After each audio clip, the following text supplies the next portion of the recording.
Сьогодні особливий майстер-клас, тому що потрібно буде напрягти мозок. Будемо говорити, спілкуватися англійською і слухати, власне, те, що нас цікавить, слухати цікаву, корисну інформацію про те, як відео впливає на політичні зміни, чи як політичні зміни впливають на візуальне. Будемо говорити, власне, англійською. Тому дозвольте мені представити нашу гостю. Let me introduce our guest. It's a senior lecturer of media studies of Частина University of Stockholm. She's a researcher, she's an artist. It's Ізабель Лефгрен. And today we talk about, as I understand, we talk about visual complexity in the times of political changes. And now we have very big political changes, so I think it will be very interesting for us. So, thank you so much. Thank you, of course, Veronica, for arranging. I'm sorry for my all last-minute things. Thank you, Roman, for my esteemed colleague from Södertörn, for inviting also, for suggesting me to come. And thank you all for being here. Can you hear me, everybody? yeah. Yes. It's funny, we have a very long room, so I'll be like a tennis match going like this, trying to get everybody from here. So, never mind me. Okay, the title is quite general. What do I mean by visual complexity? What do I mean by political change? Perhaps I'm going to talk about power structures, okay? Not necessarily like specific politics, but we will bring that in as we go along. I'm a practicing artist in contemporary art, so I do exhibitions and work very much on the visual, galleries, artist-run spaces, the street, that's my field, but I'm also a researcher in, let's say, media visuality, aesthetics in general, humanities. I have a training in both art, some architecture, so I'll be talking about cities, how they relate to visual complexity and politics. I also come from a media philosophy background, so I will tend to get a little bit philosophical. Because the beauty of being in a university is that you don't have to solve problems. You have to come up with them, right? And with questions. So this is, I'm very happy I found the right place for me, because then, and also with students, that we can get into a discussion about what are the urgent problems that we have today in terms of visuality, aesthetics, algorithms, technology, and all of that. This is by no means a research paper. I will be showing references and examples of projects. It's meant more to give you an array of references to think of. So this is the lecture, and in the afternoon we will do something without computers. We will be working with ourselves. Let's get it that way. I'm very interested in performance. I'm not a performance artist. I'm not an actress, not theater.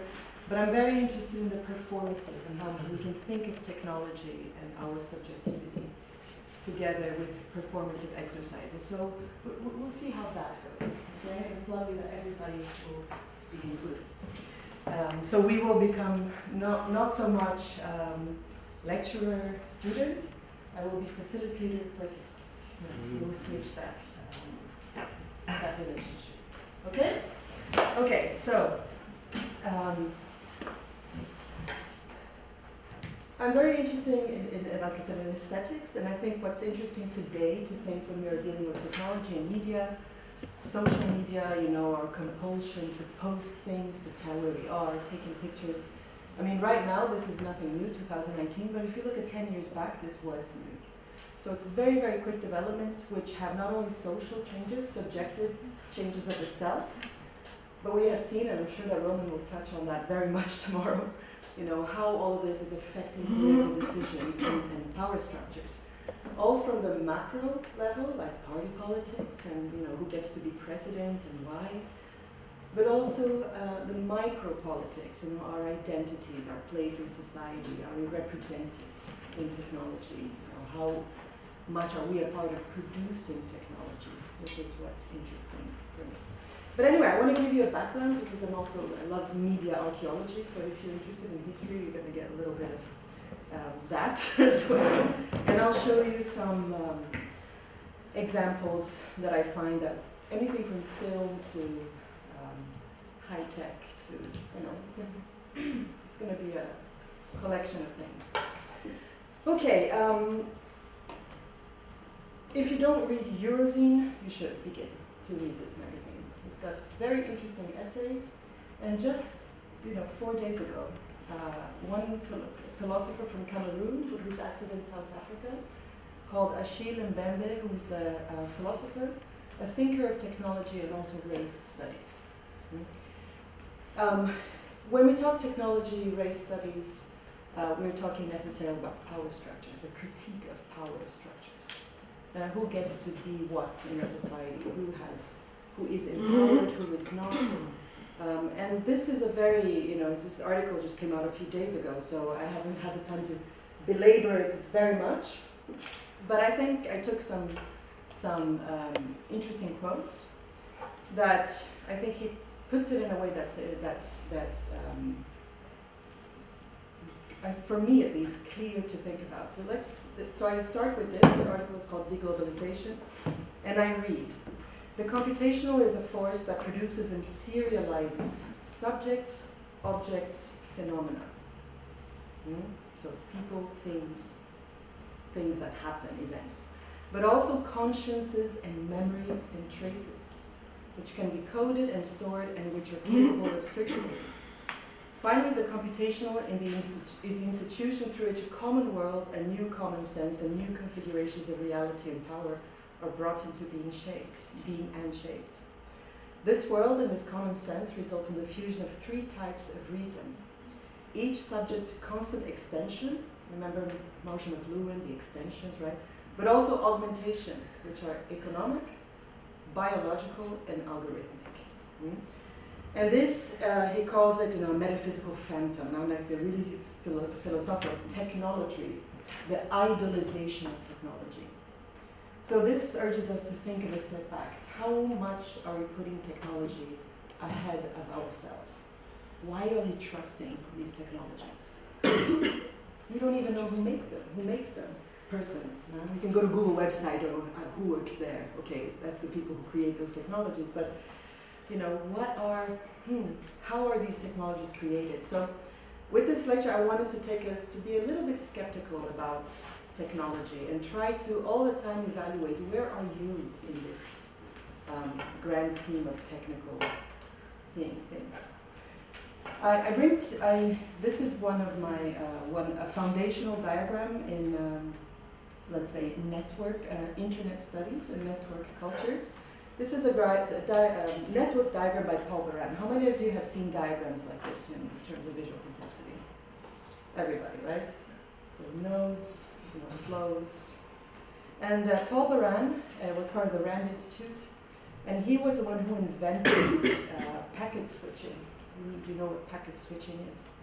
It's a protocol we use in internet, for example. If I send an email to Veronica to book my tickets for you, my email gets dispersed in several little packets and gets joined in Veronica's final destination.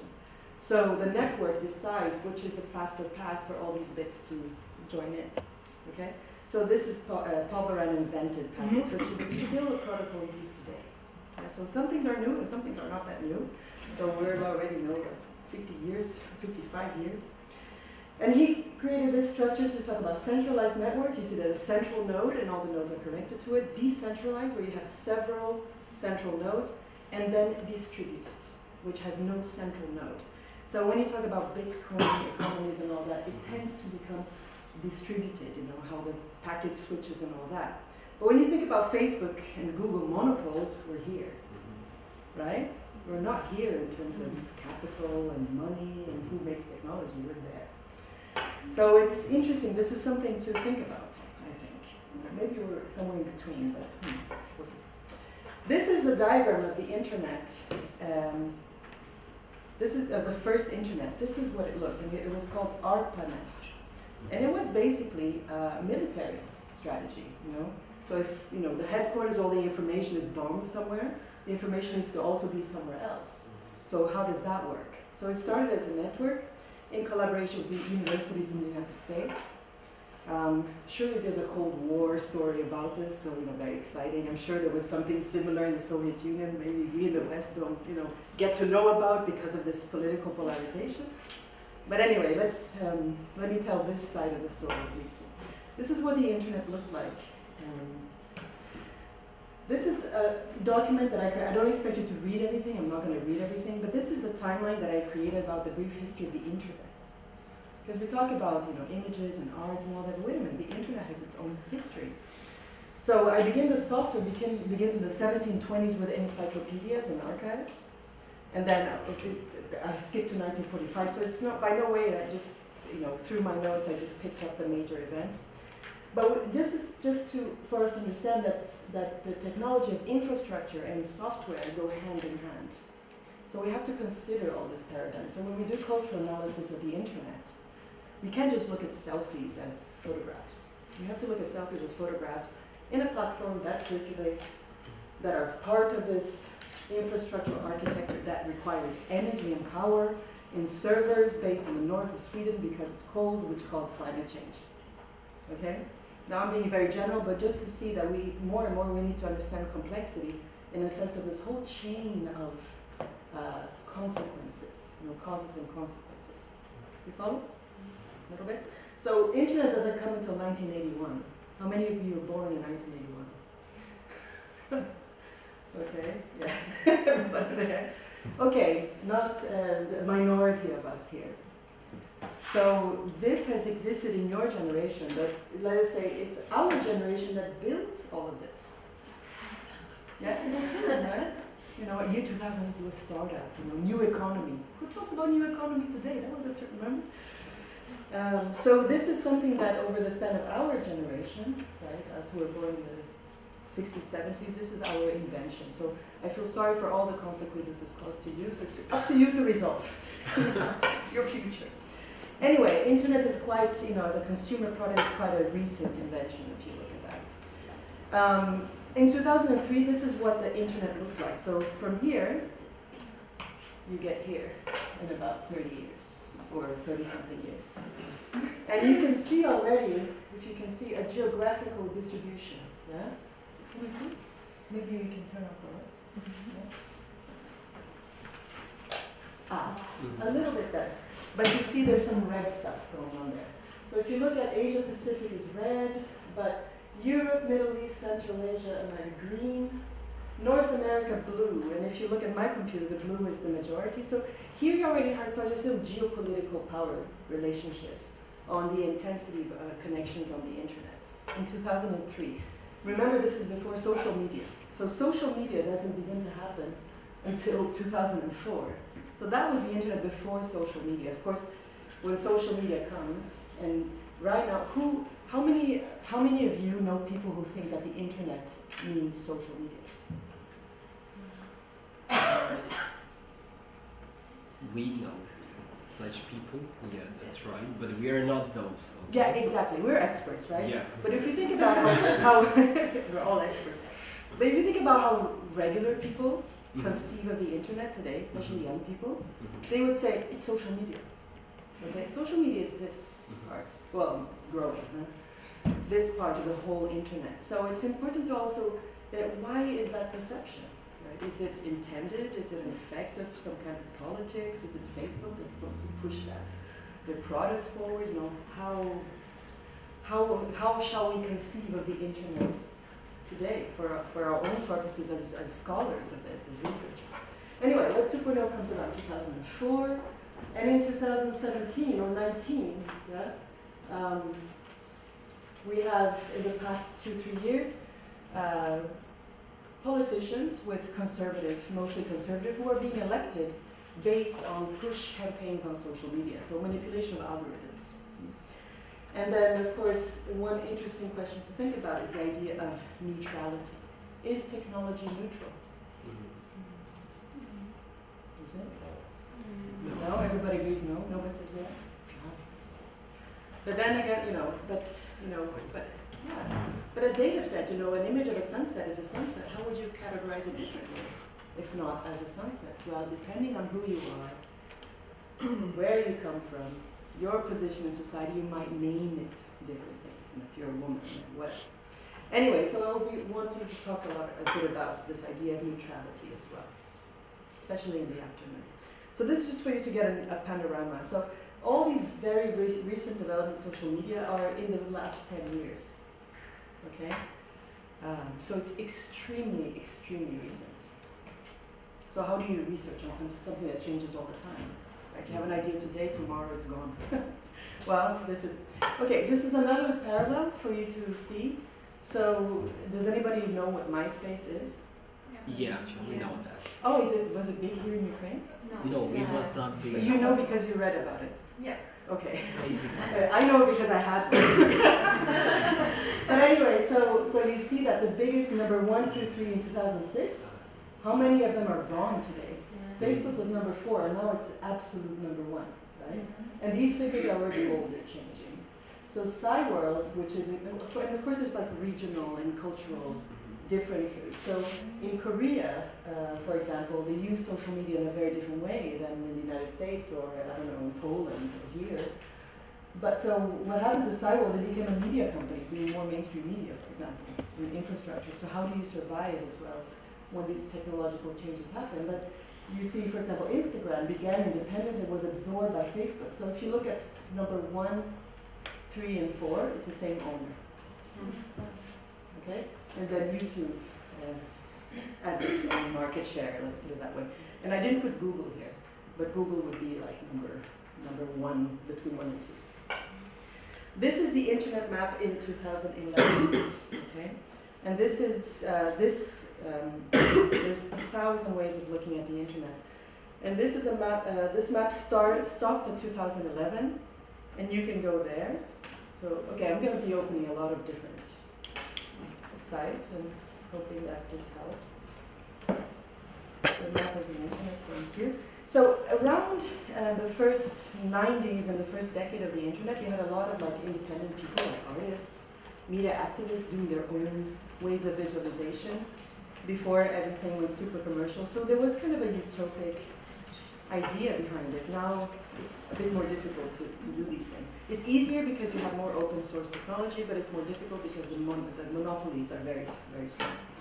So you have a lot of these super amazing projects that stopped around 2010, 2011. I guess everybody started surfing on Facebook and stopped working.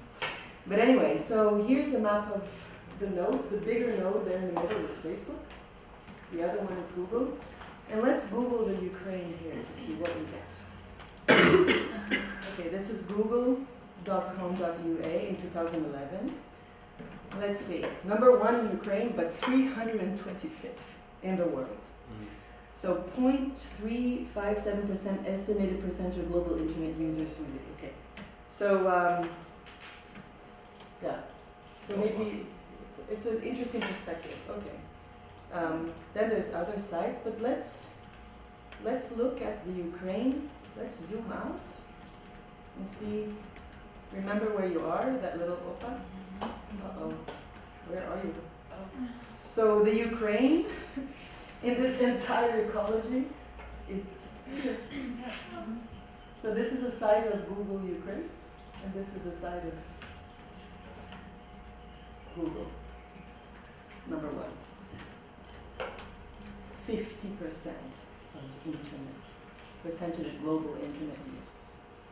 So right here you see an extreme disparity in access, in what content gets to whom, and so on. So I won't draw any conclusions because this is more for us to, you know, it's like research. You have to understand the size of the problem before you know what the problem is, right? Let's see.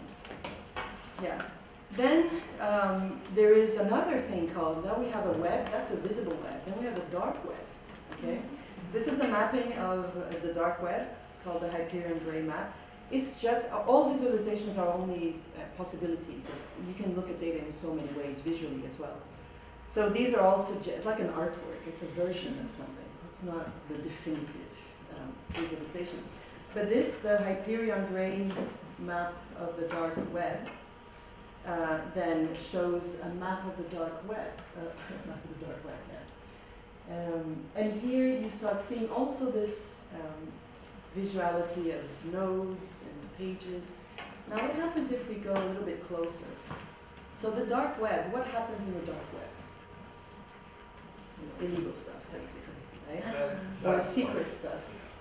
Well, bad for us, but maybe good, I don't know. But you know, a lot of the pornography, you know, everything that's sort of illegal or that needs to bypass or not available to common users, let's put it that, to not be findable. So then we all can also think it's not only the notion of neutrality, but the notion of transparency. How can we ask Google to become more transparent? They're a private company, they don't owe us anything. It's not a democratic government. They're not elected. It's a participatory democracy. So in a sense, it's like how much transparency do companies and the industry really want? Especially when you talk about privacy and neutrality. Anyway, so this is getting closer. So here you have, you know, fake money. You have some animal there. I don't want to know what they do with them. But if you, so if you start getting closer, you will see that there are images being published, you know, all the child pornography, all that stuff. So behind the web, there is this whole dark web, and of course there's layers of that, which I would have no idea how to access as a common user, or even a researcher. I would have to have some kind of processing power, some experts, yes? That's it, how it's possible to make the same map of the dark web. I don't know how it's possible to make this map, because as I understand, the darknet is mostly secret map, and I can't imagine how it's really possible to make a similar map. Yeah. Well, we can go and learn how these people have done it. So, of course, how do you access that information? So, of course, you have to find, as researchers into analysis, you have to find ways of getting in, or you have to find a specific angle. So you're welcome to read this. How did they get there? Well, they went exploring data sets, right? So, you know, everything in the web is built on, you know, everything becomes information. Information needs to be classified in classes, If you know some programming, you would know more than I would. And then you would tag that with words, which are also language based, English or another language. And then maybe they go looking for these words and start triangulating data that way. So, yeah. So I don't know how to answer your question, but I'm sure that you can, I wouldn't know how to technically answer your question, but I think that there are some interesting projects that can sort of lead you into how you would get into that. Well, we can see on the topic that was position. We haven't first position in that topic, why? Because it's stable, it's just scrolled. Second position, well, this first position. It's very interesting to know what is the first position. Yeah. Maybe it's some kind of conspiracy theory. I don't know. We also have to evaluate, you know, if this is some kind of like trustworthy source. But this is, I mean, this is not exact science, and this is not, let's say, validated, peer-reviewed stuff. But I think it's interesting because it makes us think. It makes us come up with a set of questions. Yeah. So this is a visualization possibility. And of course, if you want to get into this, you would have to learn how to technically understand, how to analyze, how to do, let's say, semiotics in the 21st century, which is not just looking at meaning on what you see, but looking at meaning and how things are constructed, distributed, and all of that. Okay? So this would be an updating, even though you also need to look at the surface, because as human beings, we react to what we see emotionally. Okay? You look at the data set, you don't get, oh wow, I feel happy. but you would rationally interpret that. Okay? So these are possibilities. So in terms of visual complexity, when you look at these diagrams, you have the nodes, which are the what, you know, the edges tell you more or less where, so there's a spatiality involved. The flows of the information is how this information goes from node to node or creates a territoriality. And then we have to look at the protocols, which is the why. Why is that information there? Who put it there? For what purpose? Etc. Yeah.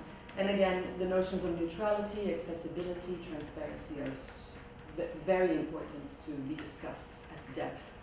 And when I talk about transparency, I'm talking about privacy as well. You know, now we have the GDPR or whatever, protecting our private. I mean, I also always say okay to that, so I'm sure I've given so many people permission to use my data. I have no clue what for. you know, why would they care about me? But, you know, we are all parts of this web. So, yeah, and the issue of neutrality is not just if we are neutral, but for example, if an ISP, an internet service provider, makes a deal with Netflix to give more bandwidth for Netflix subscribers, then the infrastructure start influencing what content we are consuming. And that's something that can happen because, oh, I want, you know, to watch 15 episodes of Black Mirror on Sunday. But, you know, hey, you know, that is facilitated by a whole infrastructural thing which you've accepted. So that's important to consider. So don't panic, but think critically about this. Okay, so that was the first block. But now I'm going to get into. So I don't know. So of course this has to do with the process of digitization. In Swedish is digitalisering. You can ignore that, which is the process of converting information into a digital format. Okay. And then produces data with a set of distinguishing characteristics, and at the end of the line it ends up with a representation of an object, image, sound, document, signal. You know, this is more mathematical.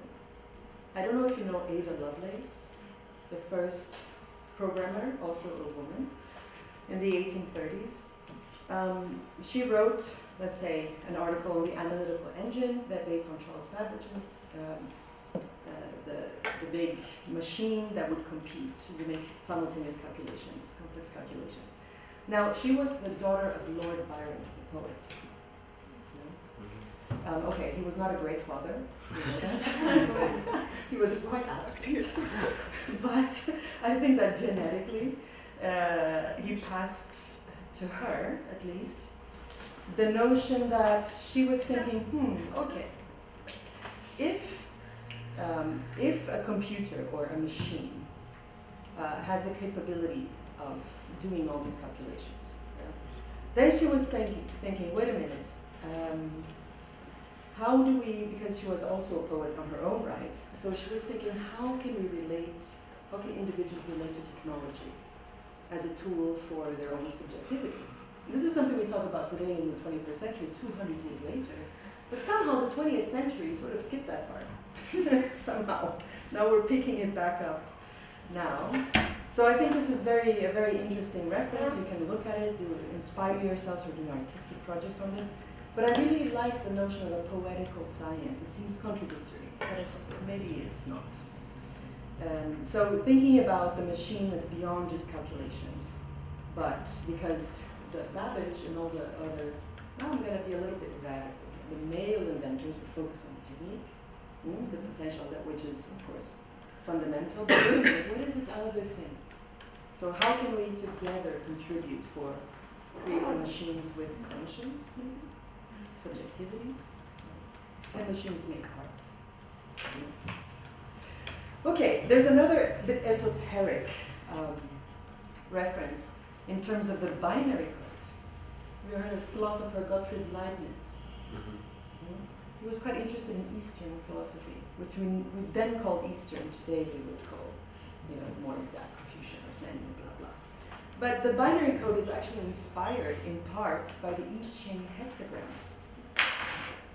Quite fantastic, how codification from that is the basis of divination, right? But it's quite exact, the hexagrams. They're a combination of, and we still use hex codes, and the binary structure is inspired by this. So this is an interesting also cross-cultural contribution to, from our 21st century cultural studies perspective, we could say that this has been a cross-cultural, maybe a cultural appropriation in the good sense. Just leaving it out there.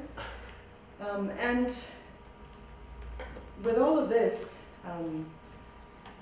artists who are interested in technology start to wonder about issues of poetics, memory, the traces, materiality of all this apparatus. And here is quite an interesting project that sort of exemplifies this idea how something from a machine can become art, I guess. So I'll show you. So this is an artist, an American artist, he creates these tapestries, but these images, where do they come from? They look a little bit like Ada Lovelace's tables, right? Somehow remind, not that kind of aesthetic, but how is this produced? Fragmented Memory is a triptych of large woven tapestries, each measuring 1.5 meters wide by 2 meters high. They are portraits of raw binary data sourced from a computer's physical memory. The work was produced in the Netherlands, in the town of Tilburg, at the Audax Textile Museum's textile, which is outfitted with several computerized looms and knitting machines. The process begins with the extraction of raw binary data, zeros and ones, from my computer's memory. Using custom software written in the processing environment, the raw data is rendered as an image. The image is then imported into NetGraphics, a software environment used by textile designers to create weaving patterns. Here, a palette is produced using 8 yarn colors and variations on satin weave. This palette is then applied to the image to create a card file, which the computerized loom uses to weave the design.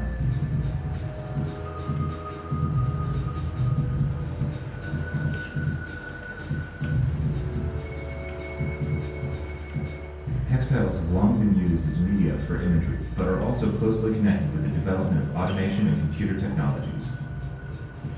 Fragmented memory collapses these two histories, functioning as both a visual and physical medium for the storage and transmission of digital information.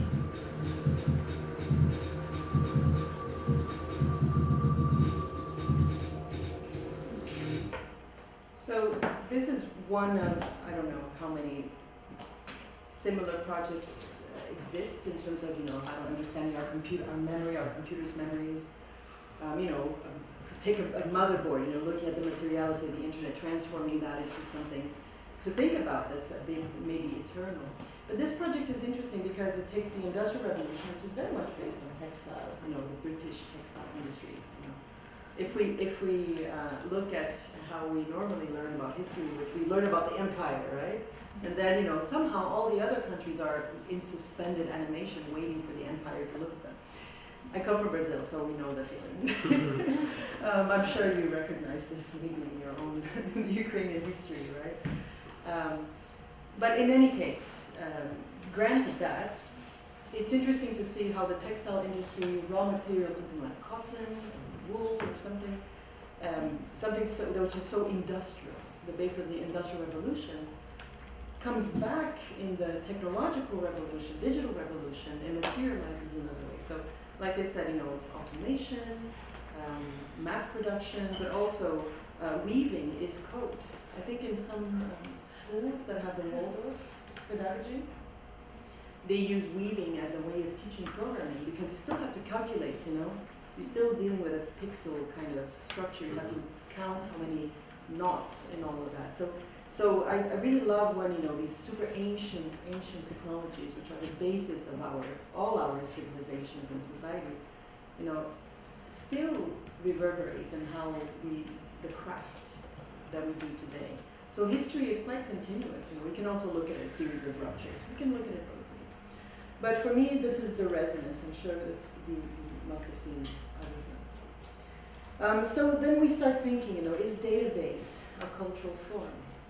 And here I bring to you Lefmanovich, which you probably read, The Language of the Media. Lefmanovich is a Russian media theorist who's been in the United States for many years. At this very moment, he's setting up a cultural analytics lab in Siberia. So you might want to look at that. If you're interested, pay him a visit. I will get the name of the town. It's a 4-letter word town, which I forget. So we'll get that reference later. Anyway, in this book, Language of the Media, which is from 2001, it's a bit outdated, but there's some interesting ways of framing this digital world. And Manovich comes from, with his Russian background, very interested in constructivism and very much influenced by film, Soviet film, and all of this cultural heritage from modernism in Russia, the Soviet Union. And he's like, okay, wait a minute, if database is a form of culture, then why are we putting so much emphasis on information? What are the narratives? What are the stories that it is telling me that they tell about ourselves. Okay?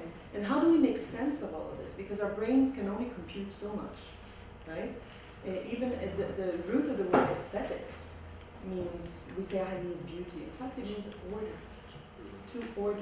Ordering yields beauty. And, you know, how many times in your brain you look at things and you try to make associations, you try to find patterns. It's a way that we can process information so we don't go crazy. Especially today, with so many flows and so many things thrown at us. How do we make sense of it, and can we?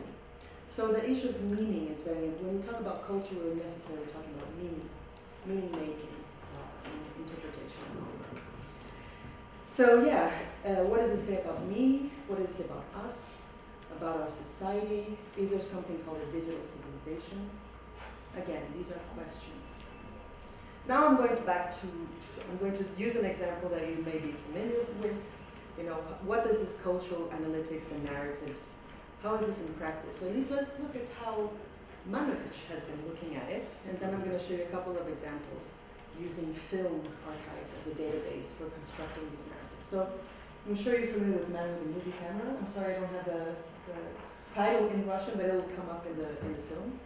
This is one of the most famous films by Ziga Vertov from 1921. It's a silent film, it's a documentary or something. And the way it was done is that it was about different takes taken on a tripod or something. So he created a library of shots, let's put it that way, in different angles, different positions and all that. Then when he created this database, he would hand it over to his wife, Elizaveta Svilova, who is actually the editor of the film. She doesn't get the due credit, but it's true. So how do you put together, and can you imagine also the physical difficulty of putting this film together with actual film that needs to be developed, stored, you know, physically cut, you know, and taped together. So it's a very, very beautiful craft, which today we open Adobe Premiere and click, click, click, click, click, you put together, right? But I'm going to show you how you can complicate it further. Anyway, so this film is about one day to show, you know, a day in this new country that emerged after the revolution. And quite a bit of it is filmed in Ukraine, if not. It's filmed in this movie, the Man with the Movie Camera, quite a few bits are filmed in Ukraine. Most of it, actually. Most of it. Most of it. Kyiv, Kharkiv, and Odessa. Exactly.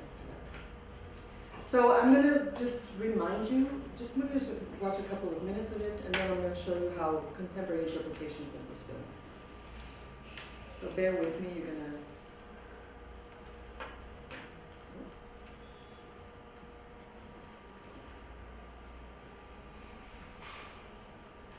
And they say there are no glitches on that. Technology.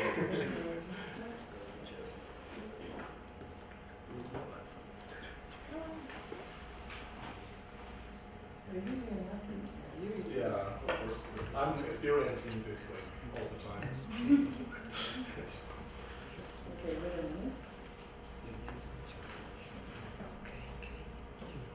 So it's normally silent, and you have to imagine that at that time when films were played in the movie cinema, there would be an orchestra in live music. So it's a sort of kind of a DJ kind of thing, you know, the orchestra would react to the film maybe.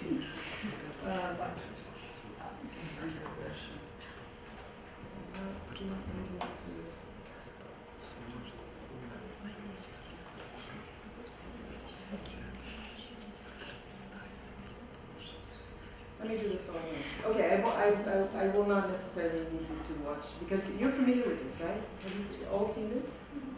No? No?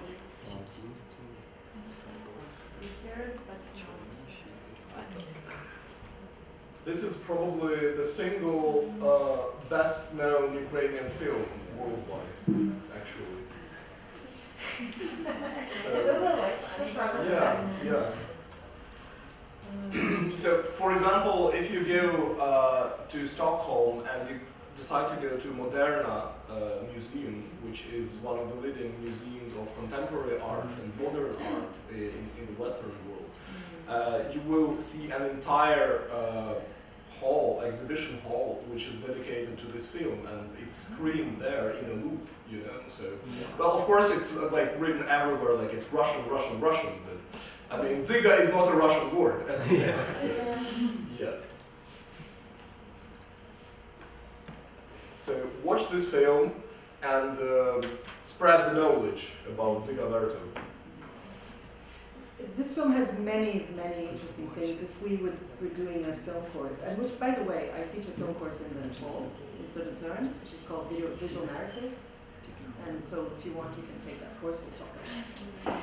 But this film has many, many facets, and one of them is to establish film as an original medium that's not theater, that's not literature, to have some kind of autonomy in filmmaking, because you have to think the 1929 film was, you know, the first screening of a film with a technology similar to what was used before digital with the Lumiere brothers was 1895. So this is 30 years after film was invented, and this is like the medium of the 20th century, right? Photography is 19th century, film 20th century, and 21st century social media. Yeah, maybe. Anyway, so assistant editor. She's not assistant, she's editor. Sorry for the pixelized quality. It's now silent. Just gonna watch two minutes of it, just get a hang for the narrative.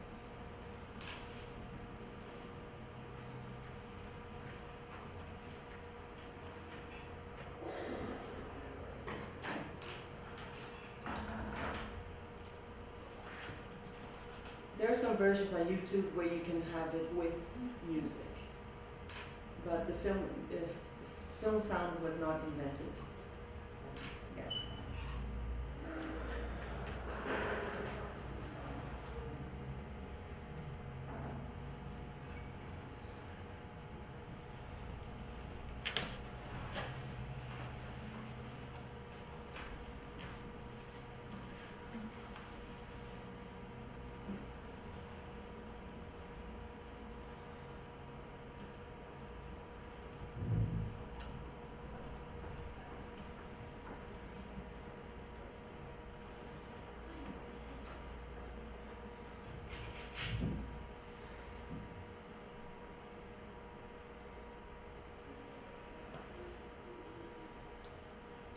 It's a little bit easier to watch with sound, but there's some very interesting, like, special effects. It's quite incredible.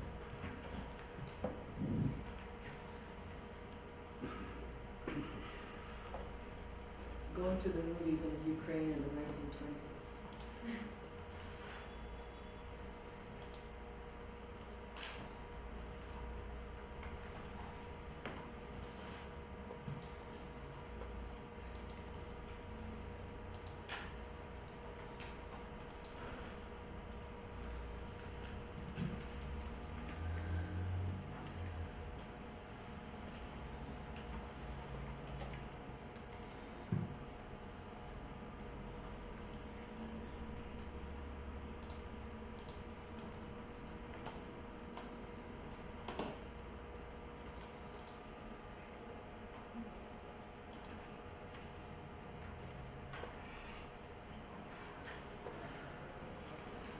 Okay, the film is an hour long, and it's actually it's a very beautiful film.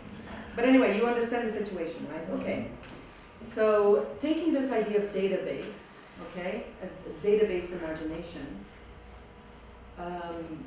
this is what, I'm sorry. So Lefmanovich takes these Soviet films, among which Men with a Movie Camera, and in the Cultural Analytics Lab, start analyzing these films using algorithmic tools, trying to find the algorithms in the films. How many the film is made of still shots, wide shots, medium shots, in general. There are all sorts of shots and perspectives and all of that. So what he was trying to say, okay, if we isolate, for example, all the close-ups in a film, do we get the same narrative of the film? Does even a director conceive of a film in this way? Maybe not. But what can our digital analytical tools contribute to our further understanding of, for example, film in the 20th century, or painting, or the theory of color, or something, okay? So of course then the exploration is, how do we create those data sets? You have to take each shot of the film, isolate them, categorize them, create the algorithm to crunch that data, etc., etc., etc. So this is one way in which we can visualize a film in another way. And this is a detail of another rendering, which is another film called The 11th Year, and it has a mixture of close-up shots and location shots and all that. So this project is very much documented, so you can go and take a look at that and read that this paper and this experiment. But there's another one which I find very, very interesting. And it's this artist called Perry Bard, and he has created, his idea was to recreate Man with a Movie Camera but using crowdsourced imagery from users contributing to creating this new database. And so he calls it the Global Remake. And this is active. And what's beautiful, so we're going to go to the website and we're going to watch today's version. So what happens is we have a database that people send in shots that they think look like parts of Man with a Movie Camera. That goes into a database. When the movie is played, like yesterday when I watched it, it was one. Now I'm going to watch it now, it's going to be another. So it plays on this randomization, but it plays on this, recognition, finding similarities. And this project has been going on for more than 10 years, and it's still in the, let's see if it works. So you will recognize, I had you watch the beginning so that you understand. So you'll see on the left is the original film, and on the right is the crowdsourced film. And where there's black, there's no shot that is.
what the algorithm actually does. It starts scanning the images and looking for similarities. Sometimes it does a nice match. Sometimes you're like, what? What is this here?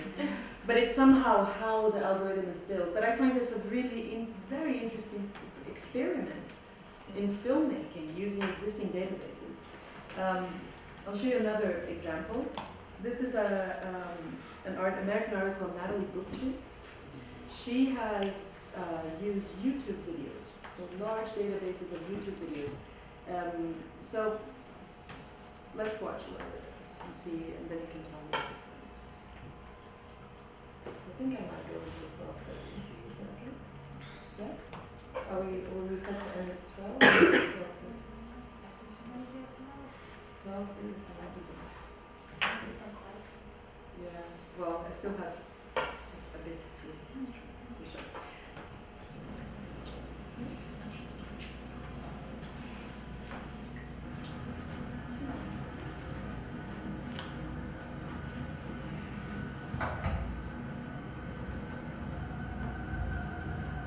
I will do what I hate doing, but I'll skip a bit ahead so that you can see.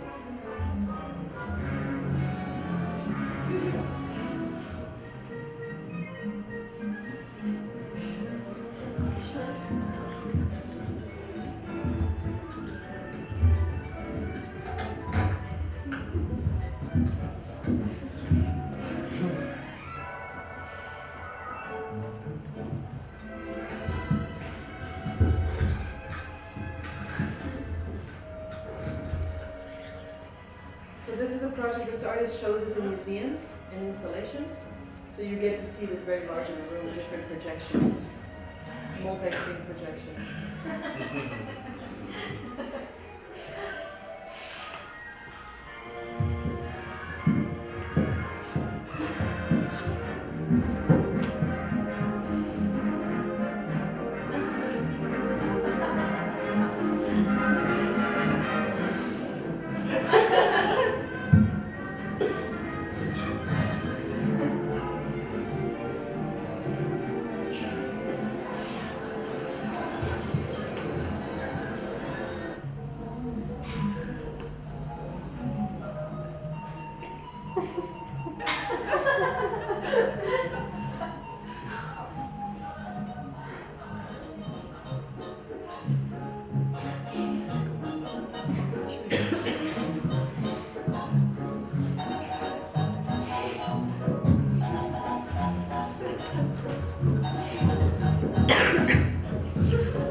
Processing power, you need a computer, you need somebody who knows how to do this, but also it makes the whole idea of a film editor a whole other thing. That you become a curator of databases in some way and try to find ways in which to automate this, but this is not fully automated. I mean, you can see that there's a film, you know, the synchronicity of trying to make it conform to a song, and this is actually the song that they were all dancing to, the same choreography. How come? These people know each other? No, they call each other, hi, I'm going to dance in front of my Christmas tree now. I guess we're not so unique after that. Yeah, exactly. So what is this thing doing to us? This is a more recent, and this has more related to maybe what Roman is going to talk about tomorrow, which is the same idea of like this expanded cinema and these synchronicities, but this is This is people on YouTube. Let's say today they're called influencers or whatever. And it's just formalized into I don't know what.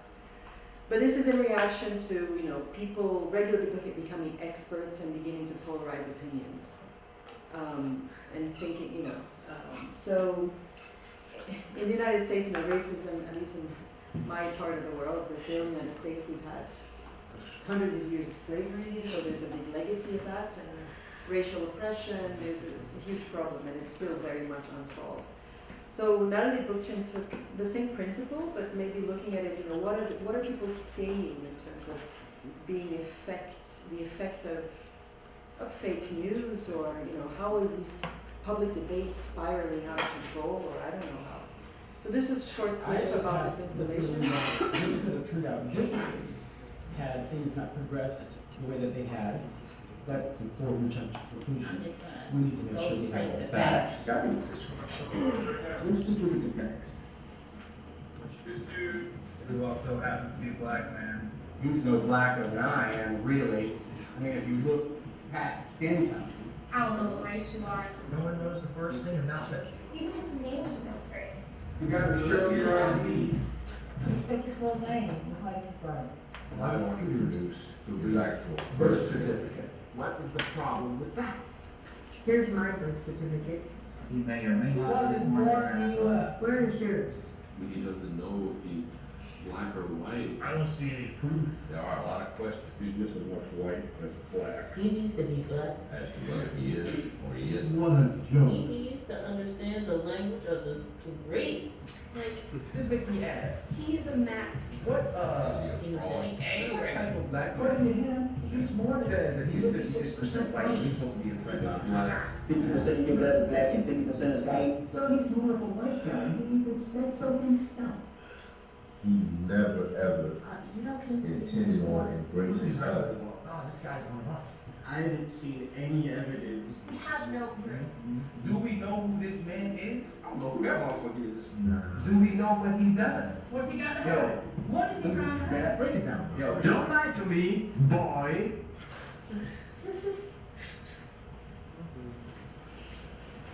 So who are they talking about? Do we know?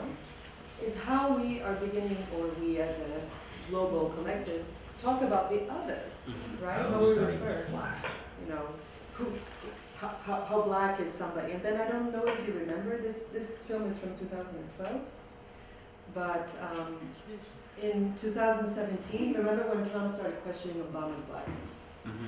Yeah? So it's this kind of thing that, let's say, the alt-right is capitalizing on big time, and they're doing a great job at it, you know, at really understanding how to look for these divisions, these polarizations, and really capitalizing on it for their own populism. You know, it's really incredible. And now I come from Brazil and Bolsonaro doing this. It's quite interesting.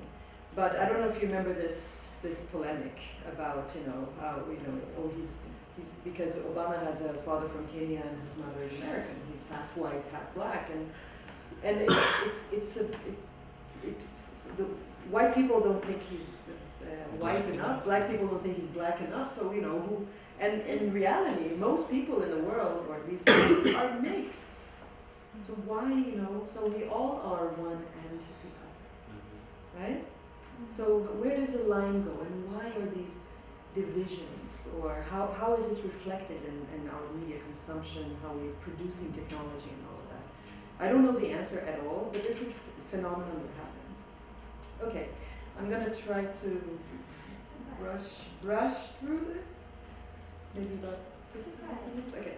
So fake news, fake views. Right? We talk about fake news. What about the fake views? Okay. This is another artist who's a designer, educator, media activist. And so this whole thing about 50 this, 50% this, 25% that, everybody going to the DNA, genetics, biopolitics, right? This is a designer, educator, media activist from Israel called Musham Zeraviv, and he has a project.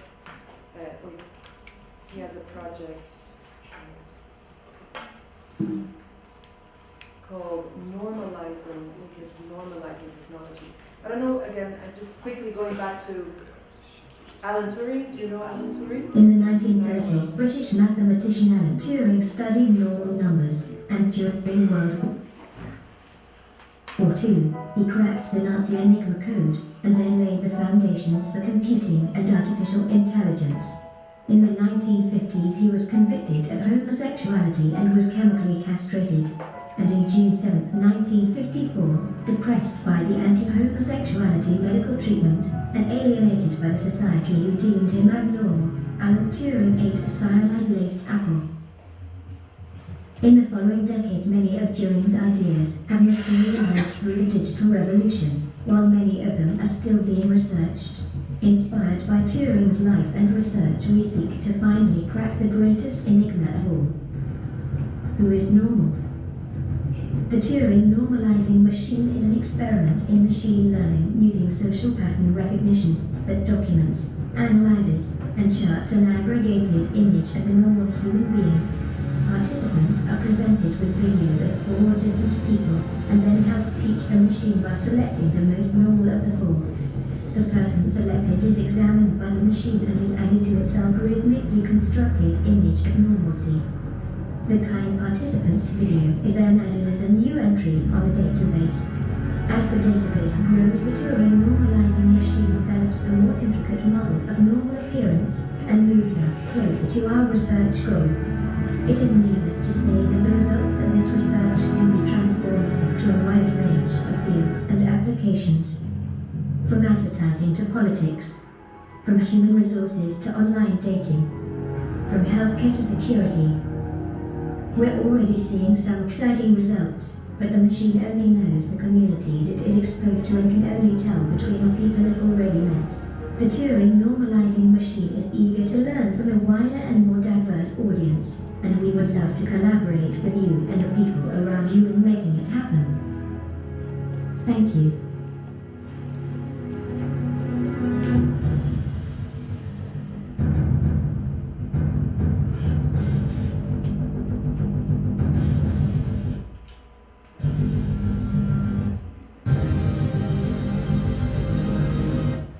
Okay, so yeah, we're getting to more and more very crossing many ethical boundaries with this kind of thing, because a database needs input in order to be more and more differentiated so that the machines can learn and make new associations and therefore be more nuanced.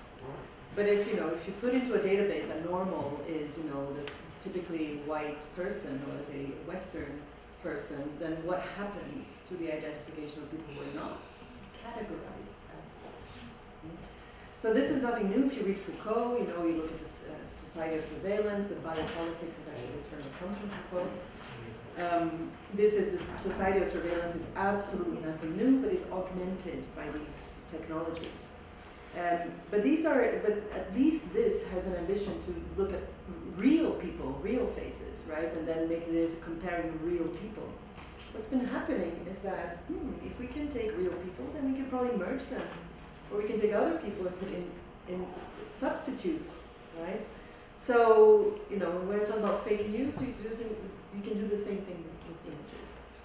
So there's this app called Fake App. You can go there. There's tutorials. You can do that yourself, probably. And it teaches you how to create the perfect, what they call deep fakes. So what they take is celebrities, which there's a lot of footage of in films, so they can get keyframes of their face in all sorts of emotions and lighting situations, interviews, whatever. So they create databases of these celebrities, and they put them onto, for example, porn. So they substitute the face, and create these fake films. But what is the effect of that in reality to those celebrities, right? Now you're getting to big liability, privacy issues, all sorts of, if you look at it from a legal framework. But this is where we are, in fact, right? So this is called, if you want to really get into specifics, you can write this down. I don't have time to go into this, because I want to sort of move on to what I was thinking. Generative adversarial network, which is, remember, the protocols, this is where they begin to be important. So basically, these generative adversarial protocols, they generate new visual and sound data based on existing data sets and synthesize this information based on some contextual processes, and they can sort of Photoshop for voice, for example. How do you Photoshop somebody's voice? You can. You can do that with images, you can do that with sound, right? This is a little bit of how it works on the back end. This is just some YouTube guy saying it, but yeah. So I'm just saying this is something that's out there. So there is technology to do this. And you know, so we have to start wondering to think, you know, the stuff that we consume, it's fake, it could be fake through and through, you know, but how, because our brains, we are hardwired by our, you know, maybe our deep, our id, let's put it that way, our reflexes, we have to believe that what we see is true, right? Because if we're out in the jungle, a lion comes to you, you won't say, nah, that's a fake lion. He comes and eats you, right? So you need that mechanism to react to threats, and this is hardwired. This is like prehistoric things that we have. So why does fake news work so well? Because in that split second that you see the news or you see the fake image, you believe it. Yeah? And then it takes another second to not believe it. So, you know, memes, they're bad, they're good enough for you to believe that one split second. And they're not very good quality, so you know that they're fake, but you still believe them. So they're really good at really capitalizing on this believability factor. And otherwise, if we do not believe all we see, we become very cynical, very bitter. You know, how do we lose our reference point, we lose our bearings, we lose our ability to order things, to make sense of things. We become confused, we become perplexed, which is what's happening to Brazilians at the moment. We don't know how well, for the people who do not support the current president. They don't understand the mechanism of how it has happened, or we understand, you know, the mechanisms of why this election worked on basically through WhatsApp. But the effect is we're perplexed at how could this have happened? Okay, what sort of manipulation? And now it's been leaking a few things that the president's voice has used both real impersonators but also fake impersonators, because WhatsApp is a lot based on voice messages, audio messages that you record, and it's very personal. You know, I say, hey, you don't know what I heard today at the supermarket. Oh, Bolsonaro is going to create great politics. Did you hear? Or, you know, the communists are going to destroy our society. You know, so it's very personal.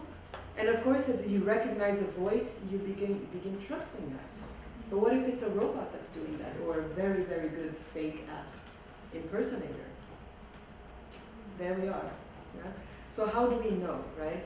So this I take an article from just as an example, for example, about, you know, faking other people's voices. There is, of course, you know, the importance of intersectional theory and gendering, for example, that gives a perspective on how we see certain content or how certain things are promoted.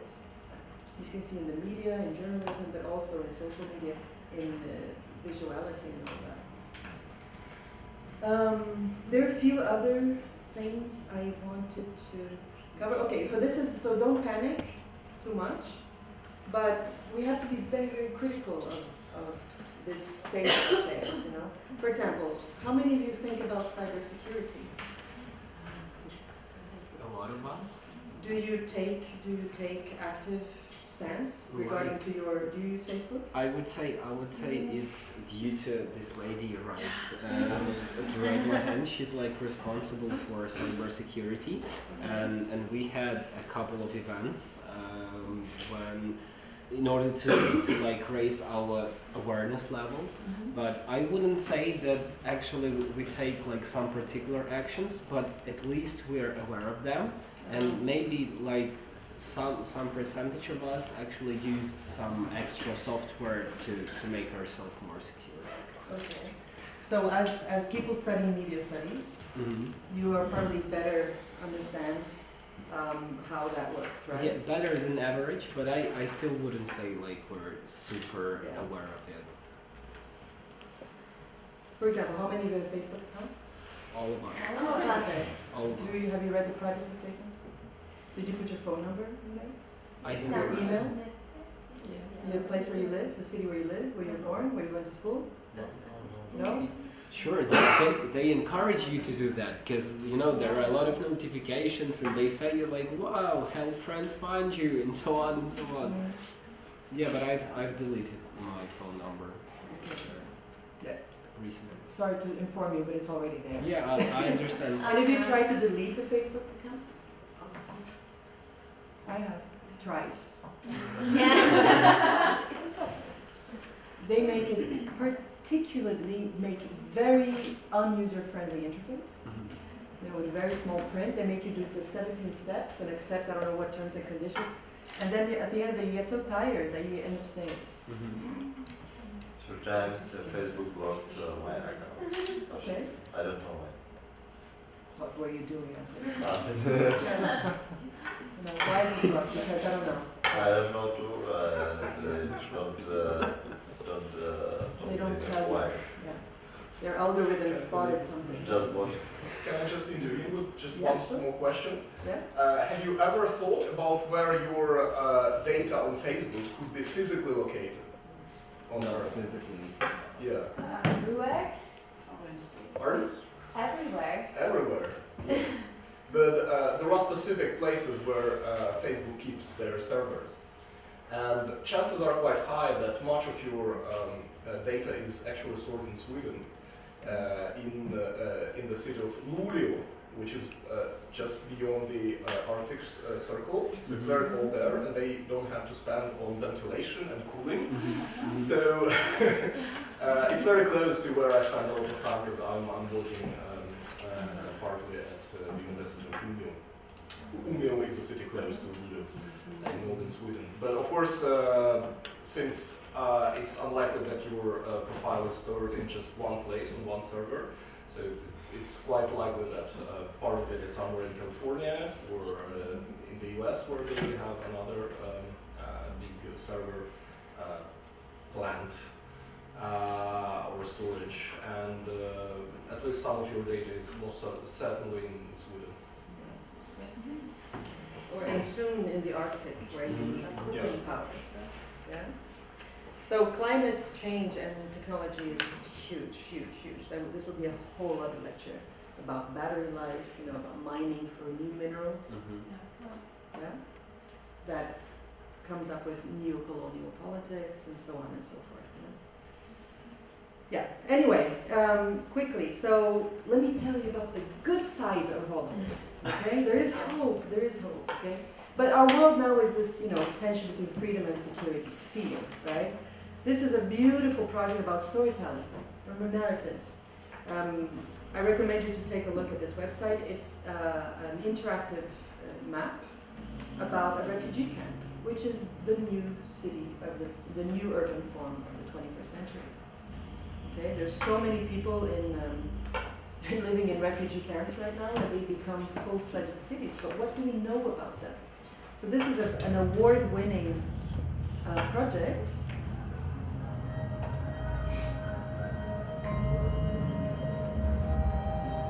It's actually a Dutch designer.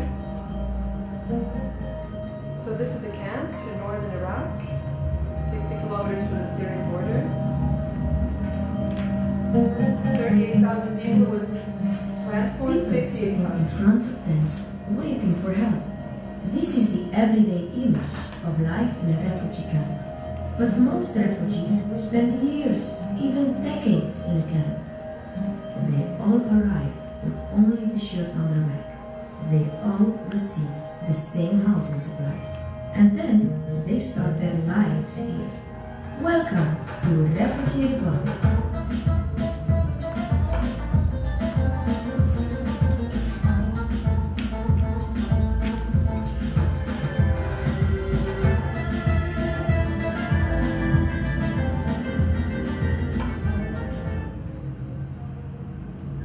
So that's the introduction, and it uses quite traditional film, you know, voiceover narration, you know, nice shots, cutting and all that. But here, you can navigate. Let's try to get this back. You know, and each episode is an episode, a part of the.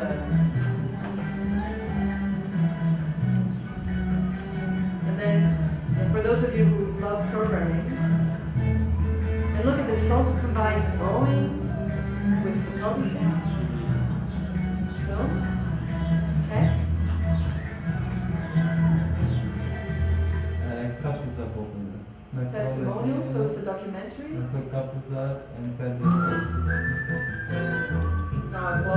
talk, you get to meet the person. So how technology can also humanize these issues which the media treats, you know, to separate. Perhaps we can also create ways to get closer.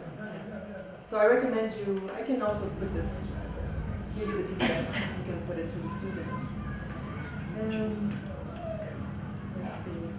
Oh, sorry, I need to close because it has a sound. So this is a lovely project. And it'd be great if somewhere in your, maybe, you could do something like this. I will skip this one. If I can add, like, something like this on Ukrainian internally displaced persons would be totally indispensable in Ukraine. I mean, and I know of no such project actually. So I think here's to inspiration. And what they had a sketchpad, a camera.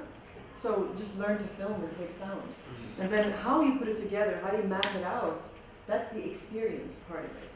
But this gives insight, and you can also build upon that. You can over time collect more stories if you find a form and build it. So this is the way that storytelling and narratives and sort of having this database mindset can contribute. Just a couple more projects that I find super important, you know, which has to do with conflict as well. Syrian war. Okay, this is talk about crime and violence, yeah? This is an app in Rio de Janeiro that has one of the highest, Brazil has one of the highest murder rates in the world, has one of the highest feminicide rates in the world, and definitely the highest rate of homophobic crimes, okay? This is our situation. So if you think about Brazil, when I was asking, it's a beautiful, gorgeous country. I love it, it's my home, there's fantastic things about it, but it's heaven and hell, yeah? So at the same time, you have a legacy of a lot of, you had dictatorships, we had slavery, everything based on a lot of violence and brutality. And we don't have adequate public policies that take care of the violence. In fact, the government somehow promotes them, as maybe you can find familiar. But some people, some black people working with technology in Rio, some black women working with technology. Black women are massively underrepresented in technology and in the production of technology. Yeah? But when they get involved, they start thinking about in different ways. So this is an app that monitors, that maps out shootings. Every day there's a shooting in Rio at some point. So this map builds a database. People report it, both from police and all that. But people can report it. There's a shooting next to my house. You geomap it. And then you can look at the app if you're going home. You can say, okay, maybe I won't take this route, I'll take another route. Yeah? And this app also says, how many killed by stray bullets, by killings and all that. So it's very sad, but it's actually extremely useful for people who live in affected areas. Yeah? So these are ways in which you can use technology, or you can use, a consciousness of society, of, let's say, underprivileged conditions to mitigate some kind of thing. And this is an article about how black women in Brazil are beginning to change the face of technology. Very high barrier to entry, access to education is very difficult, yeah? And startup entrepreneurs are only 13% of women. Okay, so it's a very male-dominated industry. We can also ask, which men? It doesn't mean that all men are dominating. Basically, it's a educated middle class, upper class elite that dominates these structures financially. Then we can look at the workers of the tech industry, maybe more diverse. But if we look at the power hierarchies within companies, you would have a lot of people, more diverse backgrounds, working in the more technical things, but not necessarily managing or making decisions. Right? We're thinking about strategies. This is rapidly changing. You could Google hiring things. It's changing, but there's quite a lot to be done. And we can transpose when I talk about race and all that. We can transpose to your context. What is the biggest oppression? Let's put it that way here. Is it a class problem? Is it access to education? Both? What can it be? Okay, last project I'm going to show, which I find absolutely revolutionary, is a Syrian archive. So this is not like I've shown you projects that use databases of data sets that have been stored in the past. Then you go to it and use what's existing. This project is about creating a database for the future. So what they do is they gather visual documentation for justice and human rights in order to get enough evidence for future trials when the war is over, or as they go go on. Okay? So basically the documentation of assassinations, of bombings, of all that stuff. Because a lot of people are producing media, but it's not hitting the mainstream media. Al Jazeera is not necessarily reporting on what, identifying killers and all that stuff. Because this is the aim of this project. Really, really incredible. I mean, you talk about, the notion of human rights, what's more justice on the internet and not just repression and categorization. And in order to crunch this, I was in a lecture where this was presented, this company called V-Frame, it's based in Berlin. Berlin is also a nice tech hub, which has got a nice media critical aspect to it. And so V-Frame has a challenge of trying to find similarities and finding, for example, bomb shrapnel, identifying which weapons were used at a particular site, and geotagging it, finding it, but how do you recognize, a piece of bomb in a picture that's out of focus, in bad lighting. But people send in images as well. It's easier to, and they talked about the research aspect, it's easier to look at photographs than films. Because for you to look 9 million images, you need 173 days. You can scan them pretty quickly. For you to watch 9 million videos, you need 171 years. Okay, so how do you go through this data set is the question. How do we find, is it by sampling, you watch 1 second of it all, what are the analytical tools? And of course then you need algorithms, right? So what they do is they use, remember Manovich's cultural analytics? Yeah? So there it was sort of like an exercise, oh wow, the film looks different, cool. This is like, no, we need to separate it in main key frames so that we can get a summary of the film so that we can work with it, right? Remembering that looking at still images is easier. Also for the psychology of the researcher, looking at archives is hard work and it's very emotionally taxing. So you sort of need to think about the subjectivity of the researcher as well. Anyhow, so they take that dense summary and they archive that, create a data set out of that. But then they also looking not only for, in this film, they are identifying which kind of car and all that, but there's been a bombing, so they need to know what kind of bomb, because if you know anything about forensics, if you know the origin of the munition, you can trace back, who had it, when, and blah, blah. So what they did is they thought about the whole thing in another way. They started 3D modeling. They took this bomb and tried to understand it. They 3D prototyped it, so that they could break it down into its constituent parts. They mapped it with 3D imaging, and then in all sorts of lighting and all that, and then threw it back into the database so that these two databases of the 3D object and the films that come in start finding similarities, and with that they can help trace who threw which bomb, where, by when, who's killed, who, etc. So it's sort of based on image search system. So they have to learn a lot about bombs, right? And this is how they begin to categorize it with these digital simulations. So instead of looking at surveillance as a form of control, they're using surveillance in order to create this evidence that will eventually one day help create peace, basically.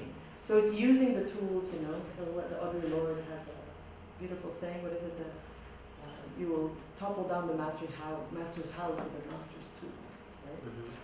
Wasn't something like that? Yeah. Anyway, so maybe I should end here. YouTube has beginning to, so the question I just want to leave you with is can data visualization evoke some kind of empathy? Can you get more human than less human? Can you be more of a subject than an object? Should it? If so, how? Yeah, or I just took a quote from a discussion about that somebody was very skeptical that this should be a medium to convey or increase empathy. But we have to be skeptical, also critical, but we also have to wonder. We have to be curious. and try to, connect the emotional, the affective, to visual complexity. Yeah, that's what I had.